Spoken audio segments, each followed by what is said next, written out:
கிறிஸ்துவில் பிரியமானவர்களே, ஆண்டவர் இயேசு கிறிஸ்துவின் இனிய நாமத்தில் இந்த நாளின் சங்கீத தியான நேர நிகழ்ச்சிக்கு உங்களை அன்போடு கூட அழைக்கின்றேன். தொடர்ந்து நாம் தியானிக்கிற வசனங்கள் உங்களுக்கு ஆசீர்வாதமாய் இருப்பதை குறித்து கேள்விப்பட்டு அநேகருடைய சாட்சிகளை கேட்டு ஆண்டவருக்கு மனமாற துதிகளையும் ஸ்தோத்திரங்களையும் நான் ஏறெடுக்கின்றேன். வேத வாக்கியங்களை ஆராய்ந்து பாருங்கள், அவைகளினால் உங்களுக்கு நித்திய ஜீவன் உண்டு என்று வேதம் சொல்லுகிற அந்த ஜீவனுள்ள வசனத்தின்படி நாம் தொடர்ச்சியாய் ஆராய்ந்து வருகிற இந்த வேத வசனங்கள் நிச்சயமாகவே நித்திய ஜீவனுக்கு ஏதுவாக உங்களை நடத்தும் என்று ஆண்டவருக்குள் நான் விசுவாசிக்கின்றேன். நம்முடைய தியானத்திற்காக இன்றைய தினம் சங்கீதம் 85 உங்களுக்காக நான் பகிர்ந்து கொள்ள விரும்புகின்றேன். சங்கீதம் 85 அதிகாரம். இதன் ஆக்கியோன் யார் என்று இந்த சங்கீதத்தின் முதல் பகுதியில் சொல்லப்படவில்லை என்றாலும் கோராகின் புத்திரரிலுள்ள ராகத்தலைவனுக்கு ஒப்புவிக்கப்பட்ட சங்கீதம் என்று தலைப்போடு கூட இந்த சங்கீதம் துவங்குகின்றது. ராகத்தலைவனுக்கு ஒப்புவிக்கப்பட்டு இசை அமைக்கப்பட்டு பாடப்பட்ட இந்த சங்கீதம் மிக முக்கியமான ஒரு செய்தியை வலியுறுத்தி கூறுகின்றது. இந்த சங்கீதத்தில் உள்ள 13 வசனங்களையும் நீங்கள் படித்து பார்ப்பீர்கள் என்றால் அதற்குள்ளாக இருக்கிற மிக முக்கியமான ஒரு செய்தி இஸ்ரவேல் ஜனங்களின் சிறையிருப்பு, சிறை மீட்பு என்ற ஒரு செய்தி. பொதுவாக இஸ்ரவேலின் சரித்திரத்தை நீங்கள் படிப்பீர்கள் என்றால் அந்த சரித்திரத்தில் உள்ள மிக முக்கியமான பல சம்பவங்களில் ஒரு சம்பவம் அவர்களுடைய சிறையிருப்பு, அதோடு கூட சிறை மீட்பு. இந்த ரெண்டும் சாதாரணமாக நாம் சொல்லுகின்ற ஒரு பதமாக இருந்தாலும் இந்த சிறையிருப்பு, சிறை மீட்பு என்ற இந்த 2 வார்த்தைகளில் இஸ்ரவேலருடைய பல காரியங்கள் அதில் அடங்கி இருக்கின்றது. சிறையிருப்பு என்று சொல்லும் பொழுது அது ஒரு சாதாரண நிகழ்வு அல்ல. வளமையாய், சந்தோஷமாய், மகிழ்ச்சியாய் வாழ்ந்து கொண்டிருந்த ஒரு தேசத்திலிருந்து இஸ்ரவேல் ஜனங்கள் ஆண்டவருக்கு கீழ்ப்படியாததினால் பிற தேசங்களுக்கு சிறையாக கொண்டு செல்லப்பட்டார்கள். இதை குறித்து ராஜாக்களின் புத்தகத்தில் நாம் படிக்கின்றோம், நாளாகம புத்தகத்தில் படிக்கின்றோம். தீர்க்கதரிசிகளாகிய ஏசாயா, எரேமியா, எசேக்கியேல் மற்றும் சிறிய தீர்க்கதரிசிகள் அத்தனை புத்தகங்களிலும் இந்த இஸ்ரவேலருடைய சிறையிருப்பு, சிறை மீட்பை குறித்த செய்தி சொல்லப்பட்டிருக்கின்றது. நீங்கள் கேட்கலாம், ஏன் இஸ்ரவேலர்கள் சிறையாக சென்றார்கள்? சிறைக்கு செல்வதற்கு என்ன காரணம் என்று கேட்கலாம். 2 ராஜாக்களின் புத்தகம் 17 அதிகாரம் 7வது வசனத்திலிருந்து 17வது வசனம் வரைக்கும் இஸ்ரவேலர்கள் ஏன் சிறையிருப்புக்கு சென்றார்கள் என்று பல காரணங்களை தெளிவாக நாம் காண முடியும். அந்த வசனங்களில் ஒரு சிலவற்றை உங்களுக்காய் நான் வாசிக்க விரும்புகின்றேன். 2 ராஜாக்கள் 17:7 எகிப்தின் ராஜாவாகிய பார்வோனுடைய கையின் கீழிருந்த தங்களை எகிப்து தேசத்திலிருந்து வரப்பண்ணின தங்கள் தேவனாகிய கர்த்தருக்கு விரோதமாக இஸ்ரவேல் புத்திரர் பாவம் செய்து அந்நிய தேவர்களுக்கு பயந்து நடந்து கர்த்தர் இஸ்ரவேல் புத்திரருக்கு முன்பாக துரத்தின ஜாதிகளின் வழிபாடுகளிலும் இஸ்ரவேல் ராஜாக்களின் வழிபாடுகளிலும் நடந்து கொண்டிருந்தார்கள். வசனம் 9.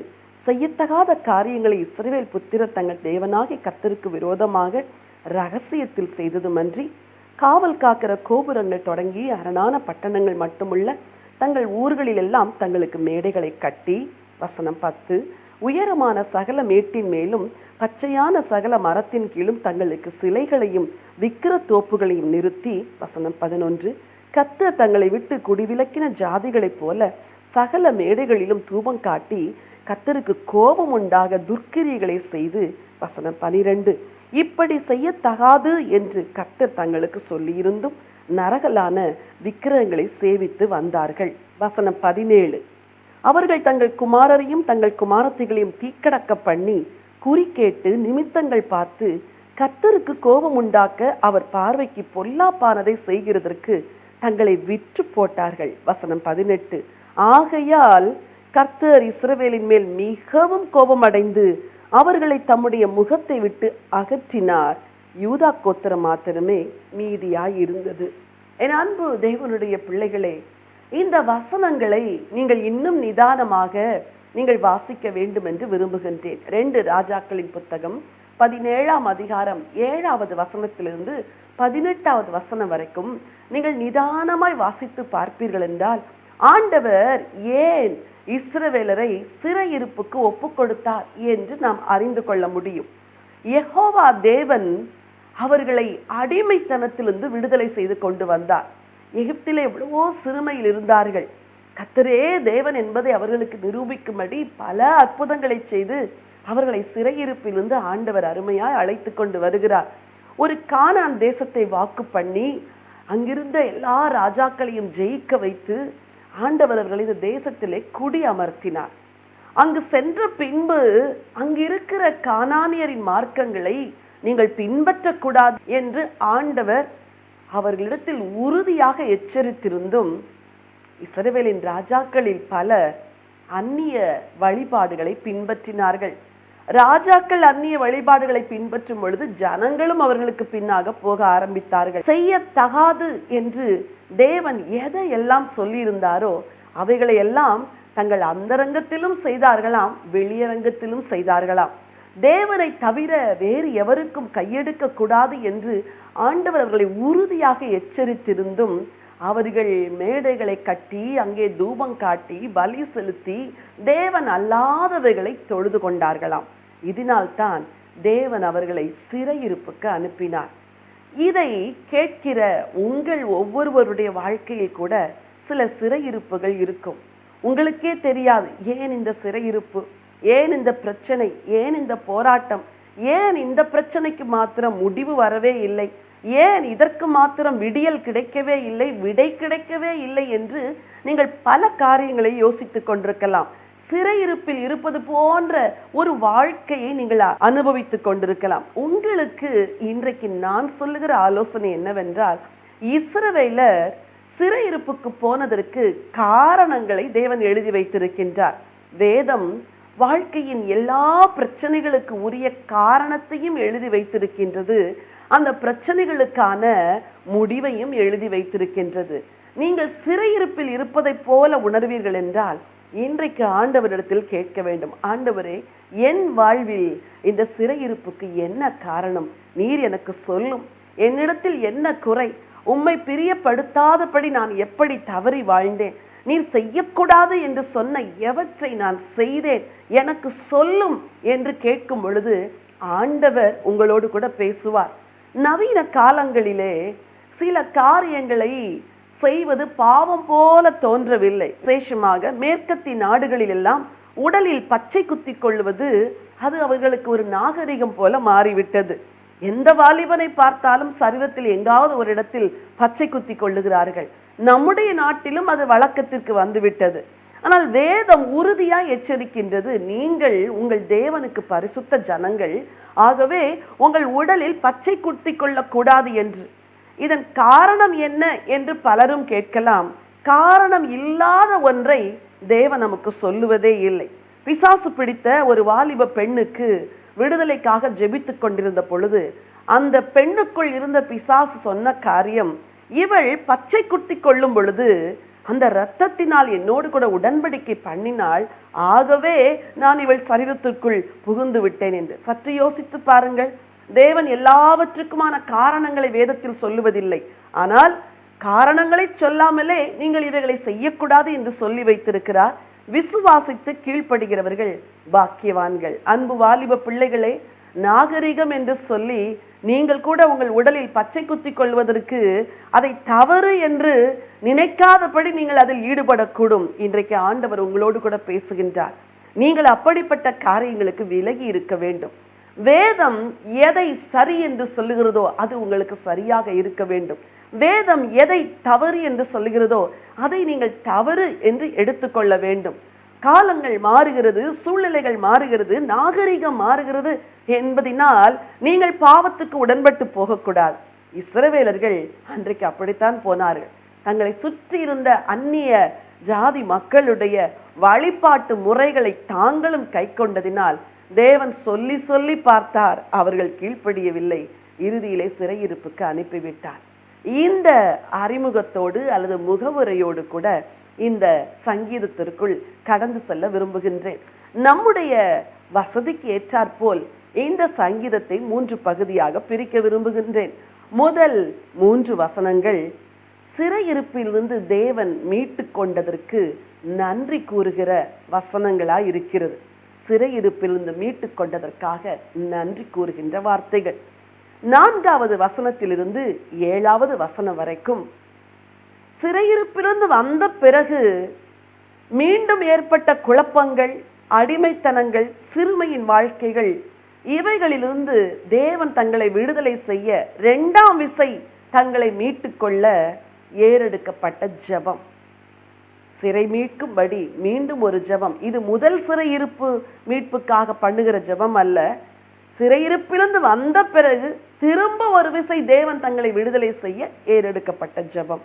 3வதாக 8வது வசனத்திலிருந்து 13ஆம் வசனம் வரைக்கு ஏறெடுக்கப்பட்ட இந்த ஜெபங்களுக்கு தேவன் கொடுத்த பதில், தேவன் செய்த நன்மை, பரிகாரம். ஆகவே இந்த சங்கீதத்தை 3 பகுதிகளாக நாம் பிரித்து கொள்ளலாம். முதல் 3 வசனங்கள் எங்கள் முற்பிதாக்களை சிறையிருப்பிலிருந்து கொண்டு வந்தீரே, அதற்கு நன்றி என்று சொல்லுவது போல இருக்கின்றது. 4வது வசனத்திலிருந்து 7வது வசனம் வரைக்கும் இப்பொழுது நாங்கள் ஒரு சிறையிருப்பில் இருக்கிறோம், அதாவது சிறுமையில் இருக்கிறோம், எங்களுக்கு நீ 2ஆம் விசை மனம் இறங்க வேண்டும் என்று சொல்லுகிற ஒரு ஜெபமும், அதோடு கூட ஜெபம் செய்தால் தேவன் பதில் தருவார் என்பது ஒரு எதிர்பார்ப்பு தானே. அந்த எதிர்பார்ப்புக்கு தேவன் கொடுத்த பதிலை 8வது வசனத்திலிருந்து 13ஆம் வசனம் வரைக்கும் நாம் பார்க்கின்றோம். இந்த வசனங்களை உங்களுக்காக நான் வாசிக்க விரும்புகின்றேன். வசனம் 1. கர்த்தாவே, உமது தேசத்தின் மேல் பிரியம் வைத்து யாக்கோபின் சிறையிருப்பை திருப்பினீர். உமது ஜனத்தின் அக்கிரமத்தை மன்னித்து அவர்கள் பாவத்தை எல்லாம் மூடினீர். உமது உக்கிரத்தை எல்லாம் அடக்கி கொண்டு உமது கோபத்தின் எரிச்சலை விட்டு திரும்பினீர். கர்த்தாவே, உமது ஜனத்தின் சிறையிருப்பை திருப்பினீர். எங்கள் அக்கிரமத்தை எல்லாம் மன்னித்து உம்முடைய கோபத்தை விட்டு திரும்பினீர் என்று சங்கீதக்காரன் இங்கே எழுதுகின்றார். சிறையிருப்புக்கு போன ஜனங்கள் அந்த சிறையிருப்பில் தாங்கள் சிறுமைப்பட்டிருந்த நாட்களில் செய்ததெல்லாம் ஆண்டவரை நோக்கி ஜெபங்கள் தான் ஏறெடுத்தார்கள். சங்கீதம் 126ஆம் அதிகாரத்தில் இதைத்தான் நாம் வாசிக்கின்றோம். கண்ணீரோடு விதைக்கிறவர்கள் கம்பீரத்தோடு அறுப்பார்கள். சீயோனின் சிறையிருப்பை கர்த்தர் திருப்பும் போது சொப்பனம் காண்கிறவர்களைப் போல இருந்தோம் என்று சொல்லி இதே செய்தி 126ஆம் சங்கீதத்திலும் சொல்லப்பட்டிருக்கிறது. இங்கே சங்கீதக்காரர் எழுதுகிறார், உம்முடைய ஜனத்தின் சிறையிருப்பை திருப்பினீர், எங்கள் அக்கிரமத்தை எல்லாம் மன்னித்தீர், உம்முடைய கோபத்தை விட்டு நீ திரும்பினீர் ஐயா என்று எழுதியிருக்கிறார். இந்த 3 வசனங்கள் சொல்லுகிற செய்தி என்ன? சிறையிருப்புக்கு காரணம் ஜனங்களுடைய அக்கிரமம். ஜனங்களுடைய அக்கிரமத்து நிமித்தம் தேவன் சிறையிருப்புக்கு அனுப்புகிறார். சிறையிருப்பு நீங்க வேண்டும் என்றால் முதலாவது மனம் திரும்ப வேண்டும். அதைத்தான் இங்கே சங்கீதக்காரன் வலியுறுத்தி சொல்லுகின்றார். எங்கள் அக்கிரமத்தை எல்லாம் மன்னித்தீர். அதன் பொருள் என்ன?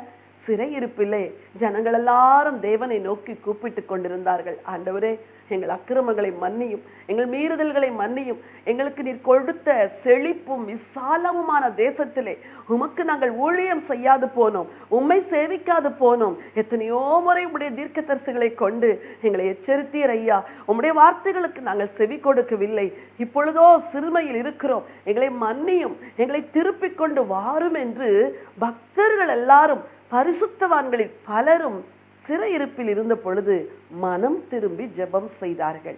என் அன்பு தேவனுடைய பிள்ளைகளே, இது நமக்கும் ஒரு பாடம். வாழ்க்கையில் சிறுமையையும் சிறையிருப்பையும் தேவன் அனுமதிக்கும் போது நீங்கள் அமர்ந்திருந்து தேவனோடு ஒப்புரவாகுங்கள். அக்கிரமங்களை எல்லாம் மன்னியும் என்று சொல்லி குடும்பமாய் தனியாய் தேவனிடத்தில் ஜெபம் செய்யுங்கள். அப்பொழுது தேவன் மனம் இறங்குவார். உடைய கோபத்தை விட்டு திரும்பினீர் என்று சொல்லி வேதம் சொல்லியிருக்கிறது. ஆண்டவர் எதற்கு கோபப்படுகிறார்? தன் பிள்ளைகள் தன் வழிகளை விட்டு மீறி நடக்கும் பொழுது கோபப்படுகிறார். உங்களில் அநேகர் பெற்றோராயிருக்கிறீர்கள், உங்கள் பிள்ளைகளை அதிகம் நேசிக்கின்றீர்கள். உங்கள் பிள்ளைகள் மேல் நீங்கள் எப்பொழுது கோபம் அடைகிறீர்கள்?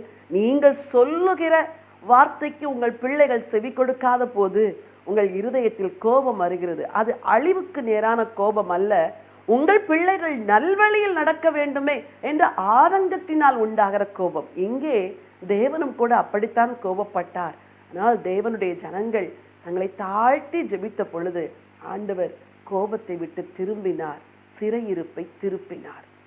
இந்த சங்கீதத்தின் 2வது பகுதி சிறையிருப்பிலிருந்து திரும்பி வந்து தேசத்திலே வாழும் பொழுது பலவிதமான பிரச்சனைகளை ஜனங்கள் சந்திக்கிறார்கள். ஆவிக்குரிய எழுச்சி இல்லை, ஆவிக்குரிய ஒரு புத்துணர்ச்சி இல்லை, ஒரு மறுமலர்ச்சி இல்லை. மறுபடியும் பிரச்சனைக்குள்ளாய் சிக்கி கிடந்த பொழுது எங்களை திரும்பவும் சந்தியும் என்று ஒரு 2வது தொடுதலுக்காக ஜெபிக்கின்றார்கள். இந்த வசனத்தை உங்களுக்காக வாசிக்க விரும்புகின்றேன். வசனம் 4. எங்கள் இரட்சிப்பின் தேவனே, நீர் எங்களை திருப்பிக் கொண்டு வாரும், எங்கள் மேல் உள்ள உமது கோபத்தை ஆற பண்ணும். என்றைக்கும் எங்கள் மேல் கோபமாய் இருப்பீரோ? தலைமுறை தலைமுறையாக உமது கோபத்தை நீடித்திருக்க பண்ணுவீரோ? உமது ஜனங்கள் உம்மில் மகிழ்ந்திருக்கும்படி நீர் எங்களை திரும்ப உயிர்ப்பிக்க மாட்டீரோ? கர்த்தாவே, உமது கிருபையை எங்களுக்கு காண்பித்து உமது இரட்சிப்பை எங்களுக்கு அருளி செய்யும். இந்த வசனங்களில் உள்ள 2 வார்த்தைகள் என்னை மிகவும் தொட்டது. ஒன்று, எங்களை திருப்பிக் கொண்டு வாரும். 2வது, நீர் எங்களை திரும்ப உயிர்ப்பிக்க மாட்டீரோ? இந்த 2 ஜெபங்களும் மிக வல்லமையான ஜெபங்கள். ஆண்டவரே, நாங்களாக எங்களை திருப்ப முடியாது. நாங்கள் பாவத்தில் கிடக்கிறவர்கள், பாவத்தை விரும்புகிறவர்கள், சேற்றில் கிடக்கிறவர்கள். எங்கள் சொந்த பலத்தால் நாங்கள் எழும்ப முடியாது. ஆனால் நீர் எங்களை திருப்பிக் கொண்டு வர வேண்டும். எங்கள் இருதயத்தை நீர்தான் திருப்ப வேண்டும். எல்லாவற்றை பார்க்கிலும் இருதயம் மகா கேடுபாடுள்ளது, திருக்குள்ளது என்று வேதம் சொல்லுகிறது. இன்றைக்கு அநேகர் பாவங்களை விட்டு மனம் திரும்ப விரும்பினாலும் அவர்களால் மனம் திரும்ப முடியாதபடி பாவத்தின் வல்லமை அவர்களை கட்டி போட்டு வைத்திருக்கின்றது. ஆகவேதான் அவர்களால் அதிலிருந்து எழும்ப முடியவில்லை, மீள முடியவில்லை. இன்றைக்கு ஒருவேளை என் வார்த்தையை கேட்டுக்கொண்டிருக்கிற உங்களில் ஒரு சிலர் மீண்டு எழும்ப முடியாதபடி திகைப்பீர்கள் என்றால் நீங்கள் செய்ய வேண்டிய ஒரு ஜெபம், தேவனே, என்னை திருப்பிக் கொண்டு வார். நான் திரும்ப நினைத்தால் கூட என்னால் திரும்ப முடியவில்லை, நான் விட நினைத்தால் கூட என்னால் விட முடியவில்லை. உங்களில் அநேகர் பலவிதமான தேவையற்ற உறவுகளில் சிக்கி தவித்து, ஐயோ பழகிவிட்டேன், நான் எப்படி அதை விட்டு வருவது என்று தெரியாமல் திகைத்து கொண்டிருக்கிறீர்கள். நீங்கள் செய்ய வேண்டிய மிக முக்கியமான ஜெபம், தேவனே, என்னை திருப்பிக் கொண்டு வாரும். என்னால் இதிலிருந்து எழும்ப முடியவில்லை, நீர்தான் என்னை திருப்ப பண்ண வேண்டும் என்று ஆண்டவரிடத்தில் வேண்டுதல் செய்யுங்கள். பக்தர்களில் பலரும் நீர் எங்களை திரும்ப உயிர்ப்பிக்க மாட்டீரோ என்று ஜெபித்ததை சரித்திரம் கூறுகின்றது, வேதத்திலும் நாம் பார்க்கின்றோம். அந்த 2ஆம் தொடுதல், 2வது மீட்பு என்பது அது தேவனுடைய சுத்த கிருபை. ஒரு விசை பிரகாசிக்கப்பட்டு திரும்ப வழுவி போனவர்கள் பல வேளையில் என்ன நினைக்கிறார்கள், இனிமேல் என்னால் எழும்ப முடியாது என்று. நீங்கள் ஒருவேளை ஆண்டவருக்காய் கடந்த நாட்களில் நன்றாய் சேவை செய்த ஒரு நபராய் இருக்கலாம், நன்றாய் ஜெபித்து நன்றாய் வேதத்தை நேசித்து பரிசுத்தமாய் வாழ்ந்த ஒரு நபராய் இருக்கலாம். ஒருவேளை இடையில் வந்த சோதனைகள், சோர்வுகள், சூழ்நிலைகளின் நிமித்தம் நீங்கள் ஒருவேளை குளிர்ந்து போய் ஆவிக்குரிய ஜீவித்தில் அனலை இழந்திருக்கலாம். நீங்கள் நினைக்கலாம், இனிமேல் நான் எழும்ப முடியாது என்று. இல்லை, தேவன் திரும்பவும் உயிர்ப்பிக்கிறவர். உலர்ந்த எலும்புகள் உள்ள பள்ளத்தாக்கு அருகே எசேக்கியேலை நடக்க பண்ணி, எசேக்கியேலே, இந்த எலும்புகள் உயிரடையுமா என்று கேட்டதற்கு எசேக்கியேல் சொன்னார், ஆண்டவரே, நீர்தான் அவற்றை அறிவீர். அதன் பொருள் என்ன? சிறைவிட்டு வந்த இந்த ஜனங்கள் திரும்ப எழும்புவார்களா? தேசம் திரும்ப ஒரு தேசமாய் நிலைநிறுத்தப்படுமா என்பதுதான் அதன் கேள்வி. இறுதியில் தேவன் என்ன செய்தார்? தம்முடைய ஆவியை அனுப்பினார். உலர்ந்த எலும்புகள் உயிரடைந்து மகா பெரிய சேனையாய் எழும்பி நின்றது. நீங்கள் கூட உலர்ந்து போன ஆவிக்குரிய வாழ்வில் இருக்கிறீர்களா? உங்களை ஒரு சேனையை போல எழுப்ப வைக்க தேவனாலே முடியும். அவர் திரும்பவும் உயிர்ப்பிக்கிற ஒரு தேவன்.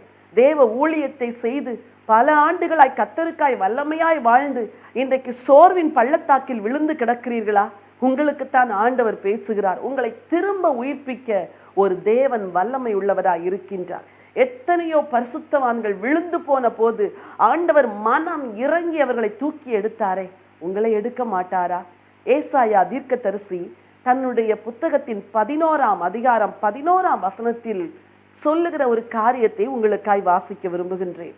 அக்காலத்திலே ஆண்டவர் அசீரியாவிலும் எகிப்திலும் பத்ரோசிலும் எத்தியோப்பியாவிலும் பெர்சியாவிலும் சினேயாரிலும் ஆமாத்திலும் சமுத்திர தீவுகளிலும் தம்முடைய ஜனத்தில் மீதியானவர்களை மீட்டு கொள்ள திரும்ப இரண்டாம் விசை தமது கரத்தை நீட்டி ஜாதிகளுக்கு ஒரு கொடியை ஏற்றி இஸ்ரவேலில் துரத்துண்டவர்களை சேர்த்து யூதாவில் சிதறடிக்கப்பட்டவர்களை பூமியின் 4 திசைகளிலும் இருந்து கூட்டுவார். இந்த வசனம் என்ன சொல்லுகிறது? ஆண்டவர் 2ஆம் விசை திரும்பவும் இறங்குகிறவரா? தேவனுடைய இரக்கங்களுக்கு முடிவே இல்லை. அவர் ஒரு விசை அல்ல, 2 விசை அல்ல, பல விசை மனம் இறங்குகிறவர். சிம்சோன் எத்தனையோ முறை தேவனுடைய கிருபையை விட்டு இழந்து போனாலும் கடைசியாக ஒரு விசை கேட்டார், தேவனே இந்த ஒரு விசை என்மேல் இறங்கும் என்று சொல்லி கேட்ட பொழுது ஆண்டவர் அவனுக்கு இறங்கினார். என் அன்பு தேவனுடைய பிள்ளைகளே, நீங்கள் விழுந்ததுதான், எழும்ப முடியாது என்று பிசாசு உங்களை பார்த்து பரிகசிக்கலாம். உங்களை சுற்றி இருக்கிற உறவினர்கள் மற்றவர்கள் உங்களை பார்த்து ஏளனமாய் பேசலாம், அவர்கள் இனிமேல் எழும்பவே முடியாது என்று. ஆனால் உங்களை திரும்ப 2ஆம் விசை எழுப்புகிற ஒரு ஆண்டவர் இருக்கிறார். விழுந்து போன உங்களுடைய கூடாரம் திரும்ப எழும்பும். வழி தவறி போன உங்கள் பிள்ளைகள் திரும்பி வருவார்கள். திசை மாறி போன உங்கள் கணவர் திரும்ப வருவார். உங்கள் மனைவி திரும்ப வருவார்கள். வந்து சேர வைப்பார் தேவன். ஆனந்த துதி ஒலி உங்கள் கூடாரத்தில் எழும்பும். ஆர்ப்பரிப்பின் சத்தம் எழும்பும். துதியும் புகழ்ச்சியும் உங்கள் கூடாரங்களில் உண்டாகும்படி ஆண்டவர் கிரியை செய்வார். இதைத்தான் பக்தன் இங்கே ஜெபிக்கின்றார். 2ஆம் விசை திரும்ப எங்களை உயிர்ப்பியும் ஐயா. ஆபகுக் எழுதும் பொழுது தன்னுடைய புத்தகத்தில், கர்த்தாவே வருஷங்களின் நடுவிலே உம்முடைய கிரியைகளை உயிர்ப்பியும் என்று எழுதுகிறார். என் அன்பு தேவனுடைய பிள்ளைகளே, உங்களை உயிர்ப்பிக்க ஒரு ஜீவனுள்ள தேவன் இருக்கின்றார். அதைத்தான் இந்த சங்கீதத்தின் 2வது பகுதியிலே நாம் கற்றுக்கொள்கிறோம். உங்களை திரும்ப வரப்பண்ணுவார், உங்களை திரும்பவும் உயிர்ப்பிப்பார். பொதுவாக ஒரு ஜெபத்தை தேவனிடத்தில் ஏறெடுத்து விட்டு அதற்கான பதிலை பெற்றுக்கொள்ள விசுவாசிகள் கவனமாய் இருப்பதில்லை. ஒரு வங்கிக்கு செல்லுகிறீர்கள், பணத்தை போடுகிறீர்கள், போட்ட பின்பு உங்களுடைய அந்த பாஸ்புக்கிலே அந்த பணம் வந்திருக்கிறதா என்று பார்ப்பது இயல்பு.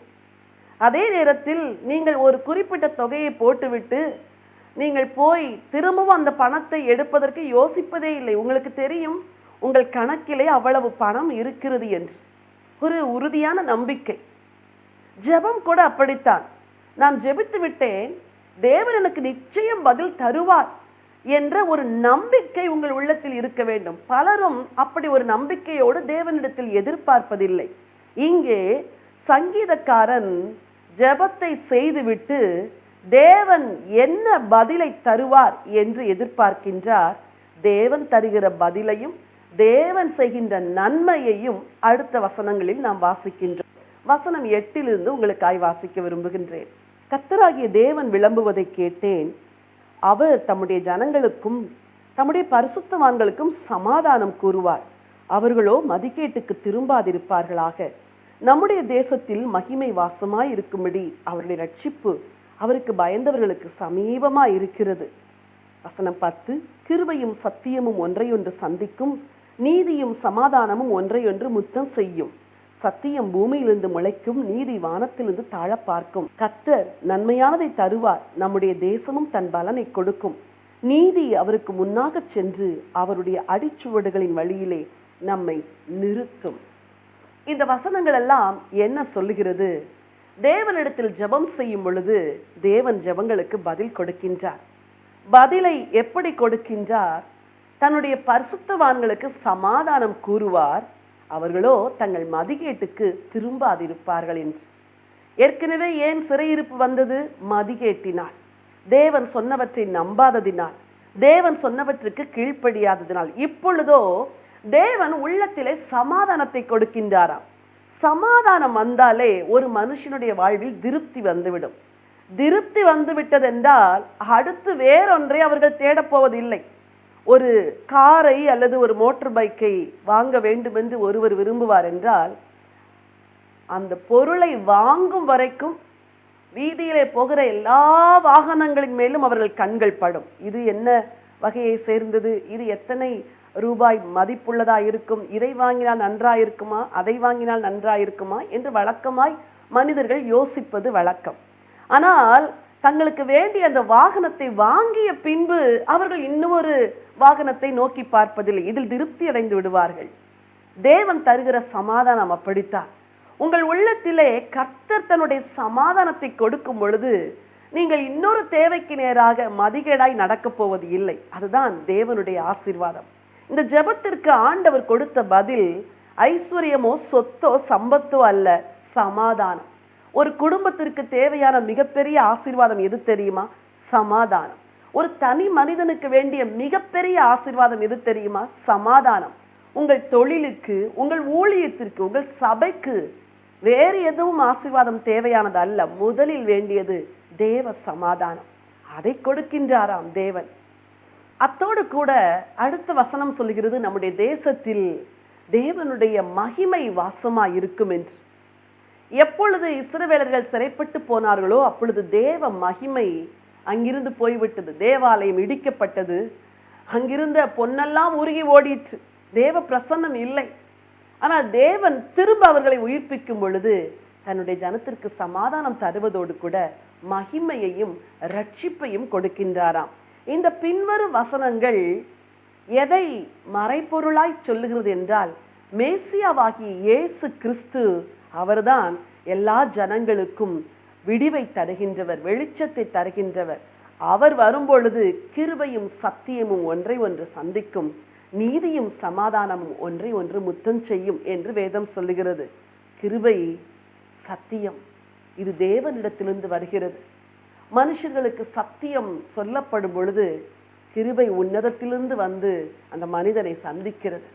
மனிதனுக்கு நீதியின் வாழ்வு போதிக்கப்படும் பொழுது உன்னதமான தேவனுடைய சமாதானம் இறங்கி வருகிறது. இந்த வசனங்களின் பொருள் என்னவென்றால், பரலோக தேவன் தன்னுடைய குமாரனை பூமிக்கு அனுப்பும் பொழுது தேவனும் மனிதனும் இணைந்து விடுகின்ற, சங்கமமாகின்ற, ஒன்றாகி விடுகின்ற உன்னத அனுபவம் கிடைக்கும். அப்பொழுது நீதி அவருடைய ஜனங்களுடைய வாழ்க்கையில் மேலோங்கி நிற்கும் என்றுதான் இந்த அத்தனை வசனங்களும் சொல்லுகின்றது.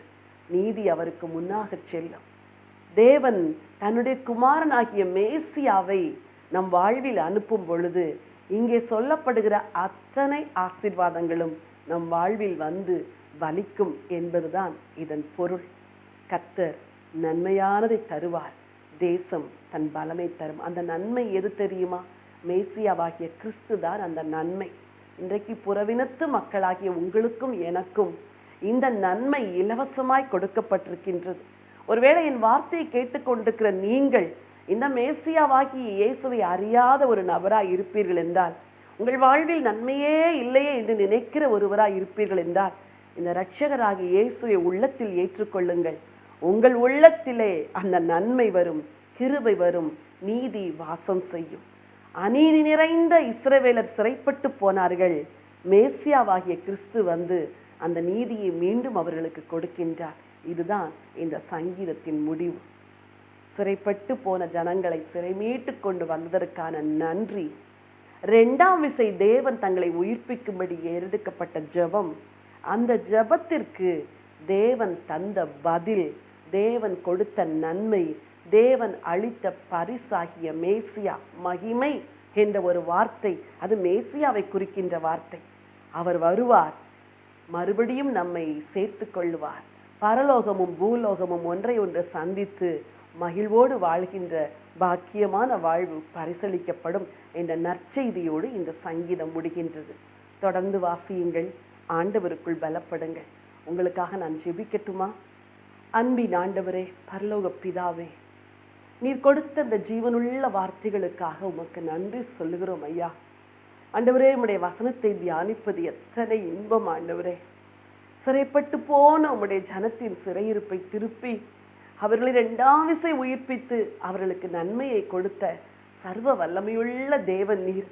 இன்றைக்கும் என்னுடைய வார்த்தையை கேட்டுக்கொண்டிருக்கிற நம்முடைய பிள்ளைகள் ஒவ்வொருவருடைய வாழ்விலும் இருக்கிற எல்லா சிறையிருப்பை நீர் மாற்ற வேண்டும் என்று நான் ஜெபம் செய்கிறேன்.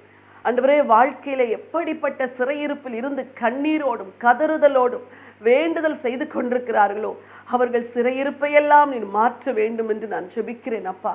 வியாதி என்ற சிறையிருப்பை மாற்றும், பிரிவினை என்ற சிறையிருப்பை மாற்றும், சமாதானமின்மை என்ற சிறையிருப்பை மாற்றும், பாவத்திற்கு அடிமையாகி போனது நிமித்தம் உண்டான சிறையிருப்பை மாற்றும். யார் யாருடைய குடும்பங்களிலே ரட்சிக்கப்படாதவர்கள் பிசாசுக்கு அடிமைகளாகி சிறைப்பட்டு போயிருக்கிறார்களோ அவர்களையெல்லாம் நீர் சிறை மீட்டு கொண்டு வர வேண்டும் என்று ஜெபிக்கிறேன் ஐயா. கர்த்தர் நன்மையானதை தருவார். நம்முடைய தேசம் தன் பலனை தரும் என்று நாங்கள் வாசித்தோமே. என்னோடு கூட ஜெபத்தில் கலந்து கொண்டிருக்கிற இந்த பிள்ளைகளுக்கு என் ஆண்டவர் நன்மையானதை கொடுப்பீராக, அவர்களுக்கு நன்மைகள் வரட்டும் என்று சொல்லி நான் ஜெபிக்கின்றேன். ஆண்டவரே, ஆண்டவரே உமக்கு நன்றி சொல்லுகிறேன் அப்பா.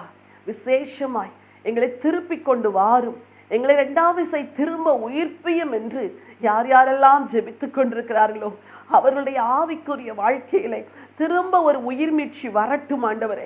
யார் யார் ஜெப வாழ்க்கையிலே, வேத தியானத்திலே, உம்மை நேசிப்பதிலே, உமக்கு ஊழியம் செய்வதில்லை, உமக்காக வாழுவதில்லை பின்தங்கி போய் என்னால் எழும்ப முடியவில்லை என்று கதறிக்கொண்டிருக்கிறார்களோ அவர்கள் ஒருவேளை விசுவாச மக்களாய் இருந்தாலும், தேவ தாசர்களாய் தேவ ஊழியத்தை செய்கிறவர்களாய் இருந்தாலும் இன்றைக்கு இந்த வசனத்தின்படி அவர்களை திரும்ப உயிர்ப்பிக்க வேண்டும் ஆண்டவரே, திரும்ப உயிர்ப்பிக்க வேண்டும் ஐயா. விசேஷமா எங்கள் திருச்சபைகளுக்காய் ஜெபிக்கின்றோம். எங்கள் சபைகளை எல்லாம் திரும்ப உயிர்ப்பிப்பீராக. சபையின் விசுவாசிகளை எல்லாம் ஆண்டவர் திரும்ப உயிர்ப்பிக்கும்படியா ஜெபிக்க. எங்கள் தேசத்திலே ஒரு உயிர் மீட்சி வரட்டும் ஆண்டவரே, எங்கள் தேசத்திலே ஒரு எழுப்புதல் வரட்டும் என்று சொல்லி ஜெபிக்கின்றேன். ஆண்டவரே உமக்கு நன்றி.